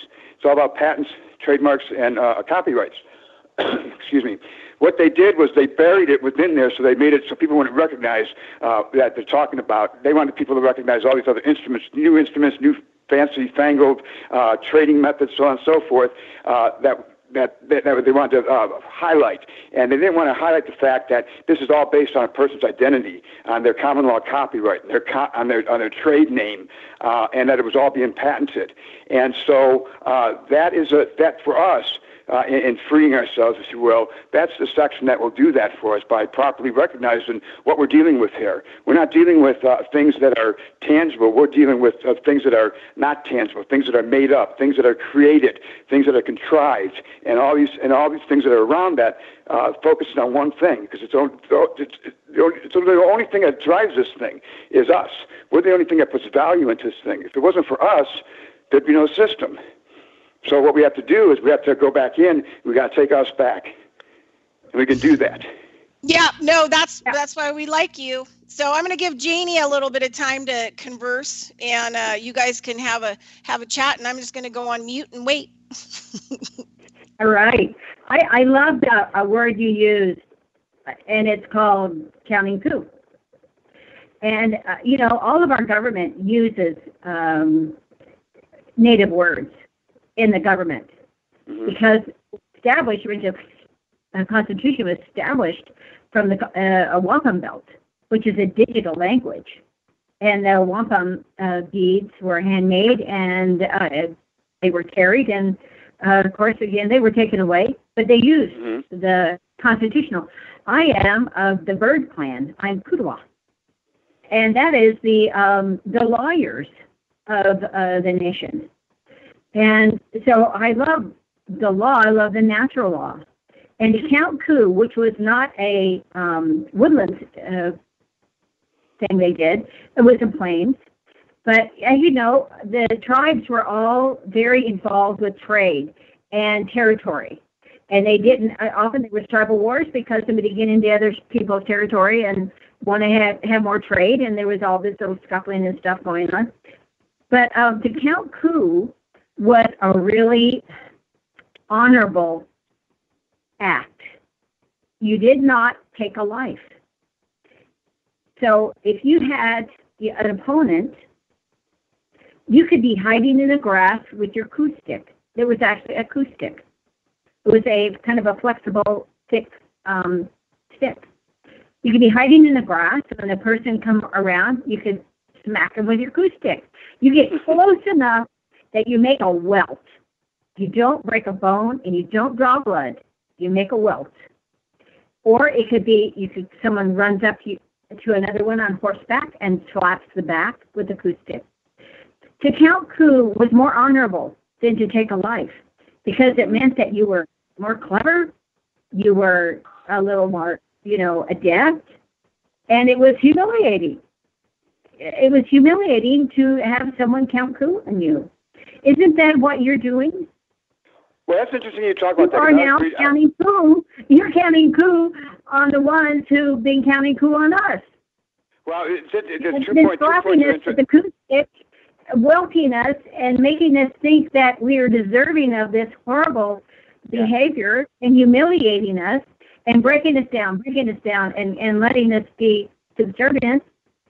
And it's time for us to get our coup sticks out. Yes. Really? Yes. Yes. Well, there's people out there that want to take the head of the beast off. They want to take his head off. You can't take the head of this beast off. The way to conquer this beast is exactly like you said. And what I always say is we want to take him out at the knees. So when you said with acoustic about giving them a wealth, that's what we want to do. We want to give back to them what they gave to us. Absolutely. And it's what they've done to us is thievery. It's not robbery; it's thievery. I mean, robbery is pretty much straight in your face. Thievery, though, is cunning and it's secretive, and that's what they've done to us. They've been cunning and secretive about what they've been doing, so that they can go in there with their acoustic and beat the heck out of us, and we're standing there. What hit us? What hit us? And why is there nobody here helping me?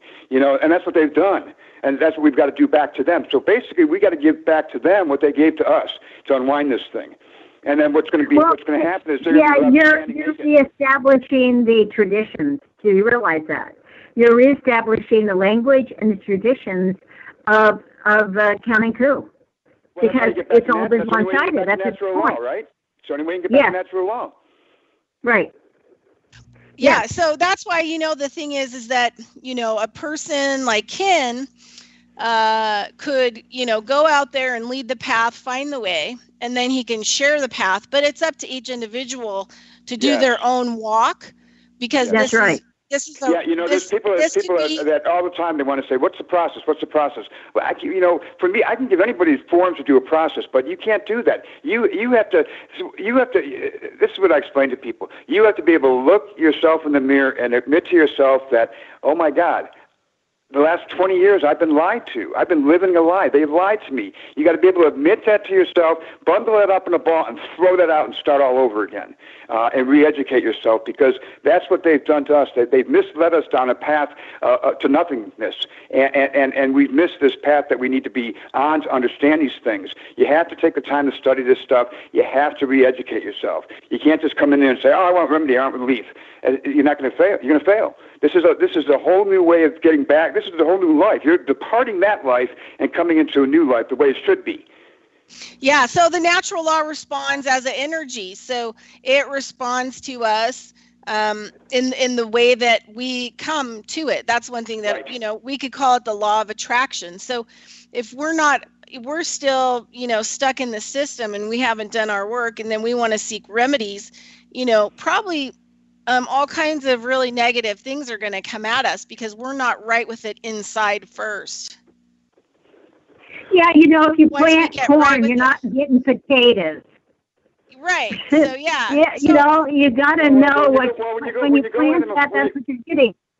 When you go in it from the court point of view, you're going into their realm, okay? And I could show you, I could prove it. I could lay down patent after patent and all these the evidence and documents I have to show that that's their element. That's where they want you. That's where they can keep you up. But see, to go in the way that I'm going, there's no attorneys following me. There's no attorneys that can go where I'm going. They can't do anything. So I basically kicked all the attorneys out of the process, and I'm dealing with the heads of agencies and deep inside the code to take advantage of all the reliefs and remedies that are clearly in there if you understand and you have this understanding of who you are and all these, and you got your idea of down about all these definitions and changing meaning of words and what they actually mean. Because see, we live in a world that we like to see as literal, and it is truly existing. But the fact of the matter is that this is an illusion. The virtual world is what's the reality, and so you got to be able to think in the abstract. You got to be able to kind of almost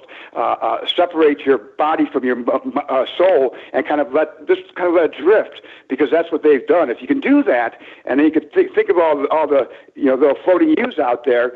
Then you can think about, okay, well, how do I retrieve all those back? But you got to be able to think like that. You got to be able to think in the abstract. If you try to take things to term, it's gonna confuse you, as it's done society. Right. Yeah. Right. Yeah. So can you tell us about one of the things is sometimes when you get involved in this kind of stuff, whatever level and place arena that you begin to notice things are going on and you start to wake up. There's always this point in your life where you hit like every emotion, mental, physical, spiritual, your family, your relationships, and a lot of things just go completely wrong, and there's this moment where you don't know if you're going to be able to get back and keep going. Was there ever, and then you find the strength to keep going no matter how people are presented to you, what they're saying to you, what's happening to you, but you find the inner strength. Was there, because sometimes that's the difference between whether people continue on or they fall and they go back to sleep. So can you tell us about when maybe your toughest point was within all of this, and then what happened? Well, I've had lots of low points on this. I haven't had one in quite a while, but the one driving force with me, and the one thing that I've always kept in mind, always, no matter how far down I've gotten, is no matter how much that candle is ready to burn out, don't ever let that candle burn out. Don't ever let that candle of hope burn out, because if that burns out, then you lose your spirit. And once your spirit's gone, it's going to be very hard, if ever, to retrieve that back. You got to keep some sense of spirit. And for me, at my lowest points, what I always kept in my mind was, wait a second here. Somebody did me wrong. I did nothing wrong. Somebody took a piece of me and harmed me, and I'm not going to let that happen. No matter what it takes, I am not going to let that happen. This is my life, not their life. And that's kind of always been my rock standard for keeping that flicker of hope, keeping it alive. Because if that goes out, it's out. And I've had many low points. There's times, especially with the court stuff. You know, my greatest moments of anxiety were trying to get a filing together to get in on time for summary judgment or some kind of motion or something that had to do with the court. Those were my most anxious times. Those were my most depressing times. And I found that once I finally threw all that out, and I said, you know what, screw that. That's wrong. I'm never going to get anywhere with this. I'm not going to get anywhere with this. So I threw it all out. The moment I threw all that out was the moment I started feeling better. And you know, as hard as it's been and as long as it's been, every day gets me closer to the end. And it does. And so I've been doing this for. I got into this really about 2008, 2009. So, it's been quite a few years. It's a lot of years. And what I would like to do is cut that down for people, like down to like 6 weeks, if that. You know, so I take all of everything I've learned and educate people on these things. But the thing of it is you got to realize you got to look around and see what's real and what's not real. And I found that you have to throw out your biases. I mean, we have a lot of hate towards a lot of people and anger towards a lot of people, but I find that sometimes bias interrupts our line of sight to seeing where the truth is. And I think that's what's hurt us a lot. I think that we've got to kind of clear our mind and say, okay, let's look at this from the whole picture, without any bias, without any kind of hatred or anger, and see what we have here. Because when I did that, what I was able to find out that's when all the doors started opening for me. I started saying, okay, wait a second. Okay, I see why this works like this. Okay, it works because of this. It's not because of this. You know what people may have a feeling it is, and then how to work around those things. And I find that when I did that, I got an inner peace, number one, and number two, I was able to find that things resolved for me pretty easily. Things start coming together. When things start coming together, and you start seeing this, when you understand what that thing is, you know, that thing. What's that thing? You always hear that expression out there. What is that thing? You know, and that's really what this is all about. It's all about what is that thing. You know, when you can explain that thing and you understand that thing is when you start becoming empowered, and that's where I'm at now. It's empowering because I know no matter what anybody can do, nobody can do anything to me. They can kill me, yes, but they can't do anything to me. Nobody can throw me in jail. Nobody can arrest me. Nobody can do any of these things to me because I know better now, and I've learned those things. And it takes time and effort to do those things, but you do have to start from a point. Get past the depression. You can't let that flicker die. Whatever you do, don't let that flicker die. Yeah. So, okay. So Ken, just real quick, and then I'm going to give Jannie a couple minutes to respond.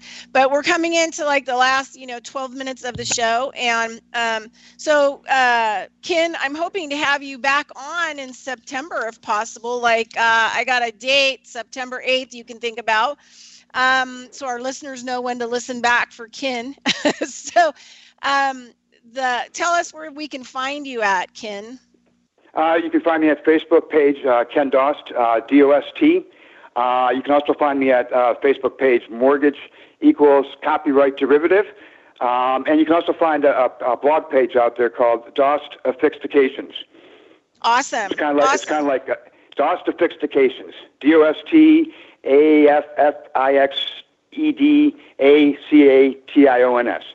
And the reason for that name, just as a quick thing, is it's kind of a throwback to them, because everything they've used on us has been sophisticated processes where they've taken our name and they have fixed it to goods and labels and financial instruments. So it's kind of a throwback on them. It's kind of like, it's kind of on my nose. I'm sophisticated now. I know that my name, Dost, you fixed it. Sophistications. I'm sophisticated now. All right. Okay, Jannie, what do you got? What do you want to throw in? All right.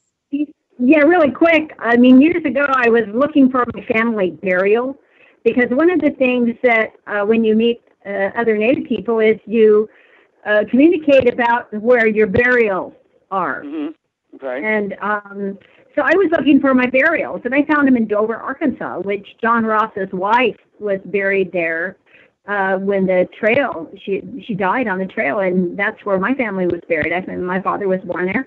Anyway, as I was journeying there, when my children and we saw on the side of the road, we were going along the Illinois River, and it said Cherokee Historical Site. I said, oh, hell yeah, let's go over there. Walked in there, and it was one of the original courthouses. Really? The original Cherokee courthouse. Interesting. Before white courts were. And I said, oh, I got to see this. And it was a wooden half-log, kind of chinked building. Walked in. I wanted to see what it was set up like. It was set up just like our courts are now, but there was not a judge. There were many seats. And then there was a side little area where the person being questioned or bringing up their case would be. There was one long table. It was kind of oval. It was tall. And then it had a bunch of seats where people were witnessing or that were part of it or wanted to come and see what we would see now. There was no judge. And no bar to cross either, right? The grandmothers, the mothers and the grandmothers. The last thing when you do something naughty is you don't want to face your mom, especially your grandma. Well, what's interesting about that. Just a quick point is that's what we're conditioned to do, because that's the court of law. But we're talking. This is all Admiralty Maritime crap. There's no bar in that. That's a back room. They're talking in the back conference room with no bar, no judge even. Right. Yeah.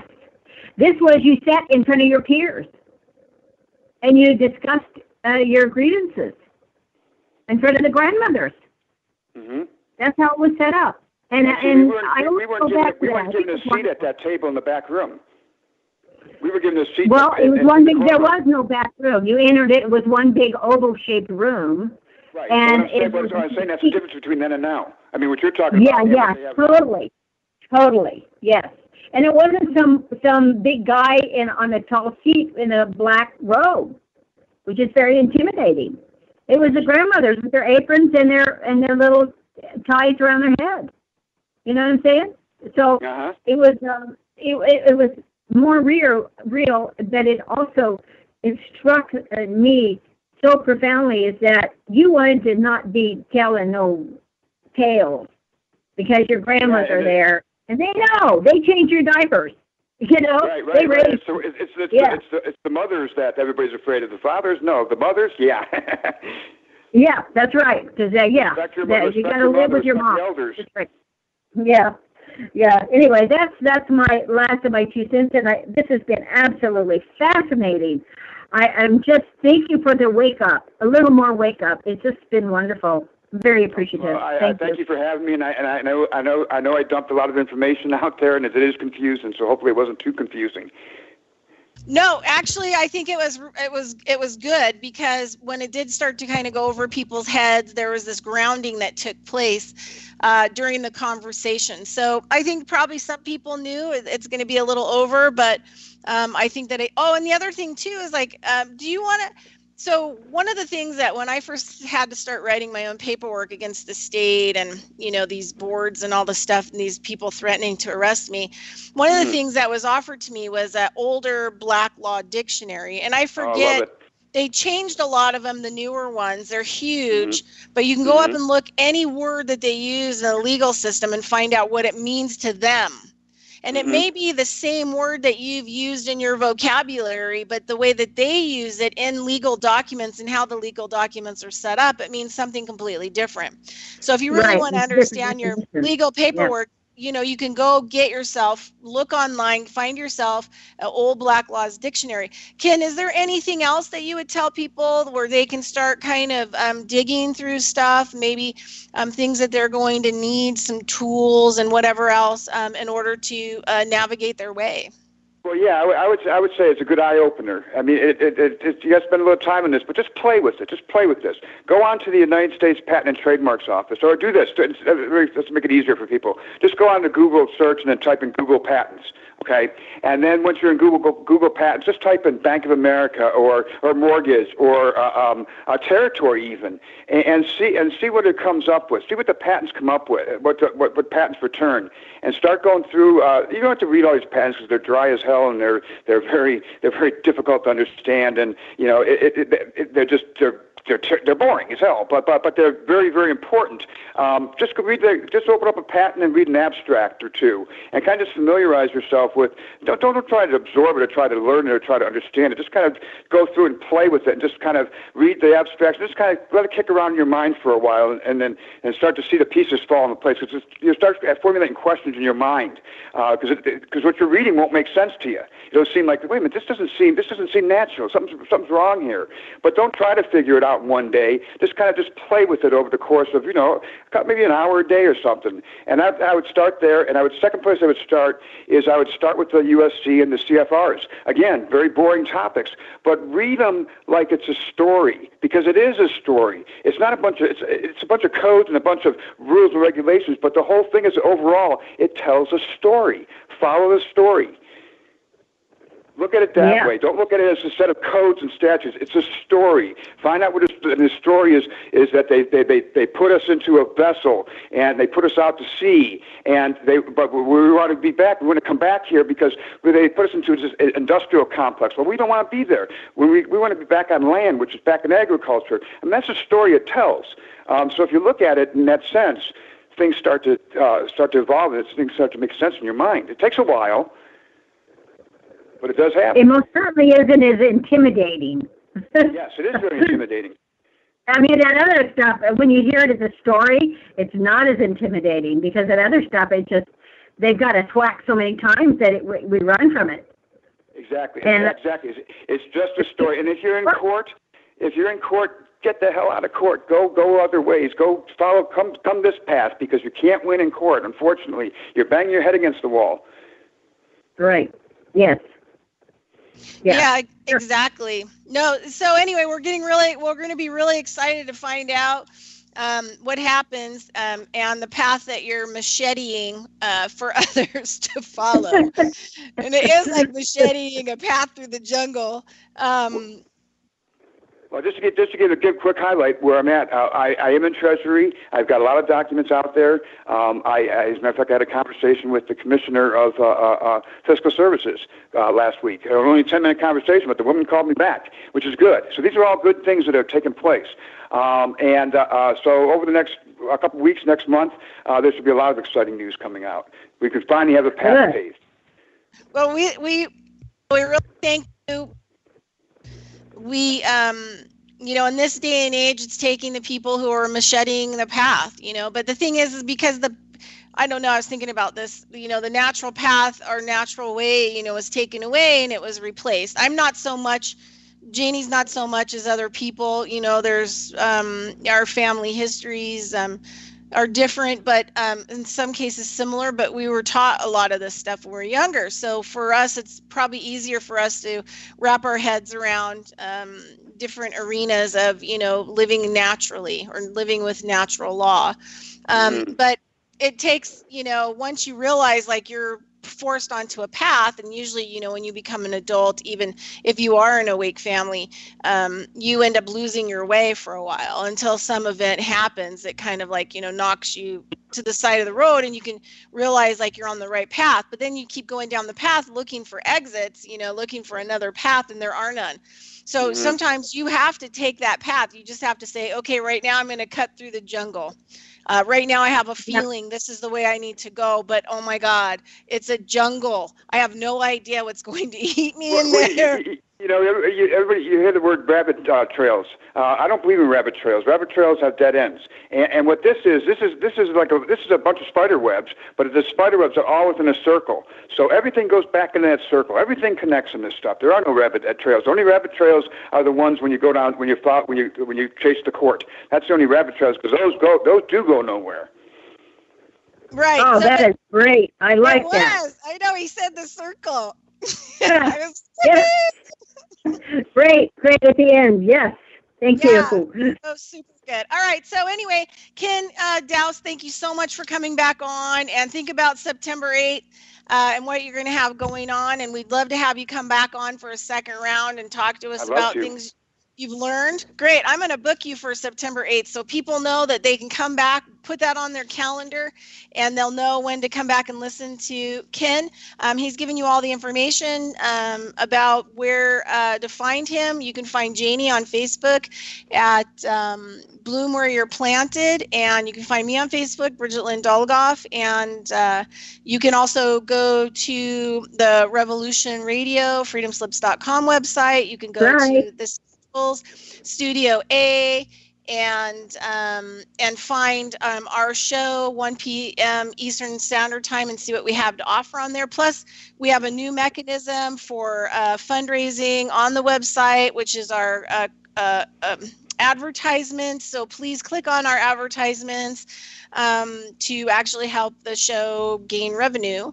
And let's see what else we have. And next week we're going to be back. Jannie and I are going to be back, and we're going to have a man. I don't know if it's a man or a woman. I think it's a man. A living being. We're going to have a living being on our show next week named Thrice. And he came to us via Richard Allen Miller. And it's going to probably be on agriculture and a lot of initiatives to start getting different agricultural people involved and connected, I think. And I think he also is working on lifeboats. Along with Richard Allen Miller, how we're going to survive catastrophes. And I think those are linked with the good U.S. military, just to make sure that the good ones in the U.S. military, the lifeboats, because the lifeboats would be to help the citizens in the event of anything serious happening. So, Ken, thank you so much. Jannie, thank you so much. Thank you. Out of here. On, guys. Bye. Take care. Blessings.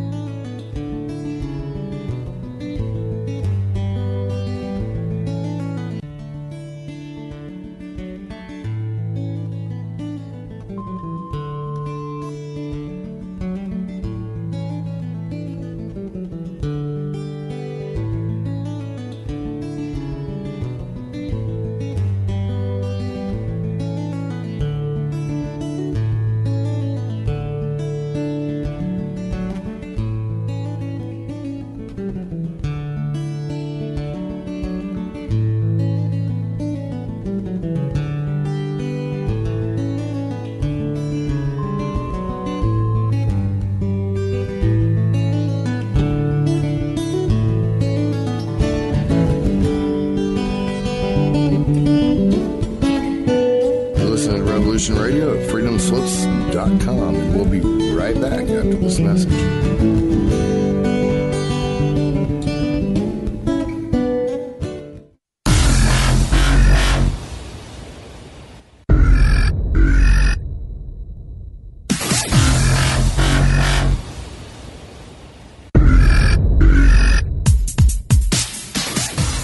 Thanks for tuning in to Revolution Radio. Here at Revolution Radio, we are listener-sponsored and commercial-free, but there still are bills to pay. In order to raise some needed funds to cover the cost, our station is offering a silver special. In the continental United States for a $60 donation, or in Alaska, Hawaii, or Canada for a $70 donation, we will send you an uncirculated 2018 1-ounce pure silver Eagle.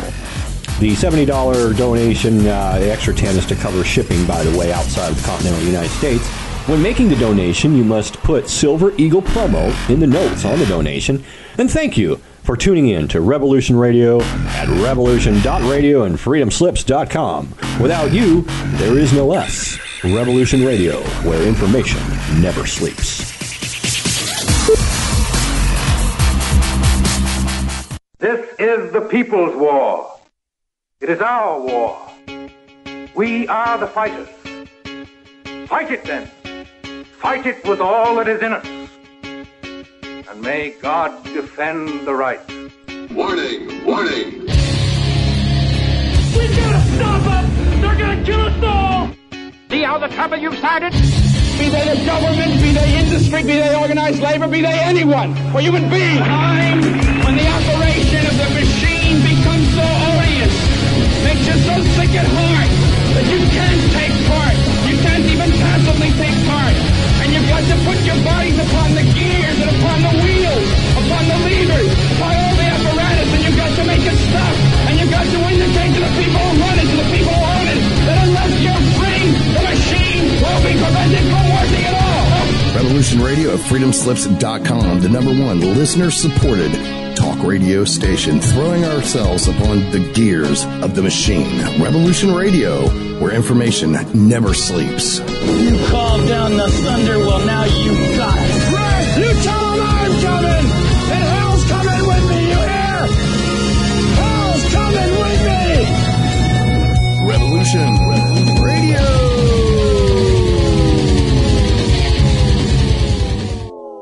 The opinions expressed on this radio station, its programs, and its website by the hosts,